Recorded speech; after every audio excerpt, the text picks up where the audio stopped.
Republicans are trying to pass sweeping legislation that would cut about $1.5 trillion in taxes over the next 10 years.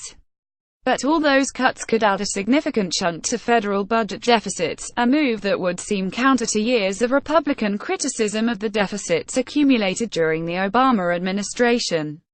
How much the tax plan could add to the deficit? $10.1 trillion projected deficits over the next 10 years under current law. $1.5 trillion cost of tax cuts proposed by Congress. $10.1 trillion projected deficits over the next 10 years under current law. $1.5 trillion cost of tax cuts proposed by Congress. In the Congressional Budget Office's analysis of the Senate tax bill, the cuts would add $1.414 trillion to the deficit by 2027. The Senate bill's cumulative cost source. Congressional Budget Office. In a 2018 budget blueprint passed by Congress, lawmakers allowed enough room to lose about $1.5 trillion in revenue, but Republicans have said that the proposed tax legislation is designed to pay for itself.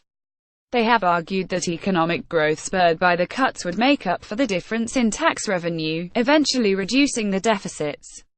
But there is no consensus among economists about the amount of growth that would occur, and few estimate that the bill would generate enough economic growth to offset the drop in tax revenue.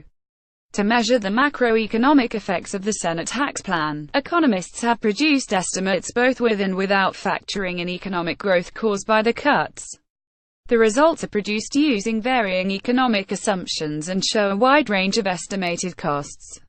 In the Senate version of the tax plan, estimates vary widely from the University of Pennsylvania's Penn Wharton budget model to the Conservative Tax Foundation, whose models tend to assume large growth effects. But both show that even when factoring in economic growth, the tax bill would not pay for itself.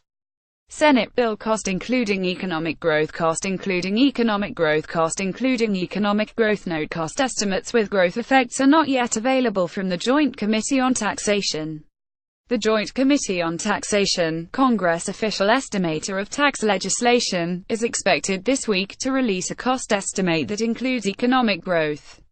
Estimates for the House version of the plan, which passed with 227 Republican yes votes on November 16, also vary widely, but each shows the bill costs more than $1 trillion even when accounting for economic growth. House bill cost including economic growth cost including economic growth cost including economic growth. While the Senate and House bills have similar cost estimates, they include notable policy differences.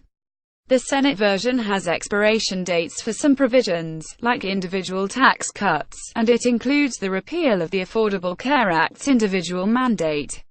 Some Senate Republicans have expressed concerns about their bill's deficits.